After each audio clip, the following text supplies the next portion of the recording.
আসসালামু আলাইকুম। আজকের ভিডিওতে আমরা ফ্যাক্টর অফ সেফটি সম্পর্কে জানব। তো শ্যালো ফাউন্ডেশনের জন্য আমরা সাধারণত ফ্যাক্টর অফ সেফটি 3 ধরে থাকি। এটা অনেক রিসার্চারই সাজেস্ট করেছেন, বাট 2.5 আমরা রেয়ার কেসে ইউজ করতে পারি। আমাদের মেইনলি ঝামেলাটা হয় হচ্ছে ডিপ ফাউন্ডেশনের ক্ষেত্রে। তো ডিপ ফাউন্ডেশনের ক্ষেত্রে এখানে দেখেন বিএনবিসিতে বলা আছে পার্ট 6 এর চ্যাপ্টার 3 তে 3331 পেজ থেকে আমি বলতেছি। আমরা ডিপ ফাউন্ডেশনের ক্ষেত্রে অর্থাৎ হচ্ছে আমরা যদি চাই পাইল ফাউন্ডেশনের ক্ষেত্রে আমরা partial factor of safety use করতে পারবো, যে ক্ষেত্রে আমাদের স্কিন ফ্রিকশনের জন্য বলা আছে 1.5 ফ্যাক্টর অফ সেফটি ইউজ করতে পারি, এবং আলাদাভাবে ইন বিয়ারিং এর জন্য আমরা কিন্তু ফ্যাক্টর অফ সেফটি 3 ধরতে পারি। তো এইটা আলাদা আলাদাভাবে ধরে কিন্তু আমরা টোটালটা তখন টোটাল অ্যালাউয়েবল লোডের মান আমরা বের করতে পারবো। তো এটা কিন্তু রিকমেন্ড করা আছে। এছাড়াও যদি আপনারা চান যে দুইটা কম্বাইন অর্থাৎ স্কিন ফ্রিকশন এবং ইন বিয়ারিং এর জন্য একত্রে ধরবো, সেক্ষেত্রে কিন্তু টেবিল 6.3.10 এর এতে এটা দেওয়া আছে, যেখানে মনোমেন্ট স্ট্রাকচার যদি হয়ে থাকে সেক্ষেত্রে ডিজাইন লাইফ কিন্তু মনোমেন্ট স্ট্রাকচার হইলে পার্মানেন্ট স্ট্রাকচার ধরা যায়। এটা পার্মানেন্টের উপরে আর কি, মানে এটা আজীবন এটার লাইফ টাইম ধরা হয়।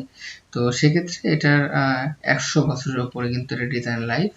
সেক্ষেত্রে আমরা এখানে যদি গুড কন্ট্রোল হয়, গুড কন্ট্রোল, নর্মাল কন্ট্রোল, পোর কন্ট্রোল এবং ভেরি পোর কন্ট্রোলের ব্যাখ্যা কিন্তু এর পরের টেবিলে দেওয়া আছে, যেটা একটু পরে দেখবো আমরা। তো এখানে দেখানো আছে যে এই গুড কন্ট্রোল যদি হয় সেক্ষেত্রে 2.3 ধরলে হবে, নর্মালি কন্ট্রোল হলে 3, পোর কন্ট্রোল হলে 3.5 এবং ভেরি পোর কন্ট্রোল হলে কিন্তু আমাকে ফ্যাক্টর অফ সেফটি 4 ধরতে হবে। এরপরে যদি পার্মানেন্ট স্ট্রাকচার হয়, অর্থাৎ আমাদের যে বিল্ডিং গুলো হয়ে থাকে রেসিডেন্সিয়াল কিংবা কমার্শিয়াল বিল্ডিং, যেটা ডিজাইন লাইফ আমরা 25 থেকে 100 বছর ধরে থাকি, সেটার ক্ষেত্রে কিন্তু সবগুলো এটার ফ্যাক্টর অফ সেফটির ভ্যালু এখানে দেওয়া আছে। তো আমরা চাইলে আমরা অনেক জায়গায় দেখছি যে 2.75 ধরে, বাট 2.75 কিন্তু কোথাও এখানে অপশন নাই। আমাদের সেক্ষেত্রে কিন্তু 2.5 বা 2.8 ধরতে হবে যদি আমাদের নর্মাল কন্ট্রোল কিংবা পোর কন্ট্রোল হয়ে থাকে। আর যদি ভেরি পোর কন্ট্রোল হয় সেক্ষেত্রে আমাকে 3 ধরতে হবে। আর টেম্পোরারি স্ট্রাকচারে যদি হয় সেক্ষেত্রে কিন্তু আমরা 1.4, 2, 2.3 এবং 2.8 পর্যন্ত আমরা ক্যালকুলেট করতে পারি। এবং এইখানে পোর কন্ট্রোল কোনটা, নর্মাল কন্ট্রোল কোনটা, এটা কিন্তু এখানে ব্যাখ্যা দেওয়া আছে।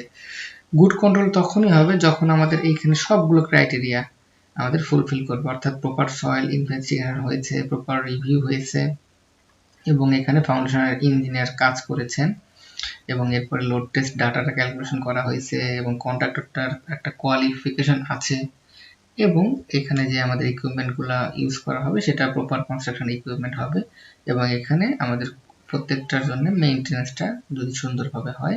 তো সবগুলো যখন সঠিকভাবে হবে তখনই কিন্তু এটাকে বলা হবে গুড কন্ট্রোল। আর যদি শেষের এই দুইটা যদি না থাকে তখন কিন্তু আমরা এটাকে নর্মালি কন্ট্রোল বলবো।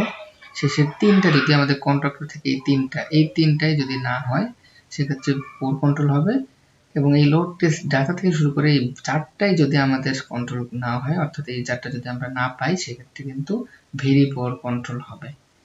তো এই অনুযায়ী কিন্তু আমরা এখানে ফ্যাক্টর অফ সেফটি ধরে আমাদেরকে এই ডিপ ফাউন্ডেশনটা ক্যালকুলেট করতে হবে। ডিপ ফাউন্ডেশনের জন্য অ্যালোয়েবল লোড বেয়ারিং ক্যাপাসিটি এই আমাদের ফ্যাক্টর অফ সেফটি এর উপর ডিপেন্ড করেই কিন্তু আমরা ডিজাইন করে থাকি, অর্থাৎ এখান থেকে কিন্তু আমরা রিকমেন্ডেশনে চলে যাব।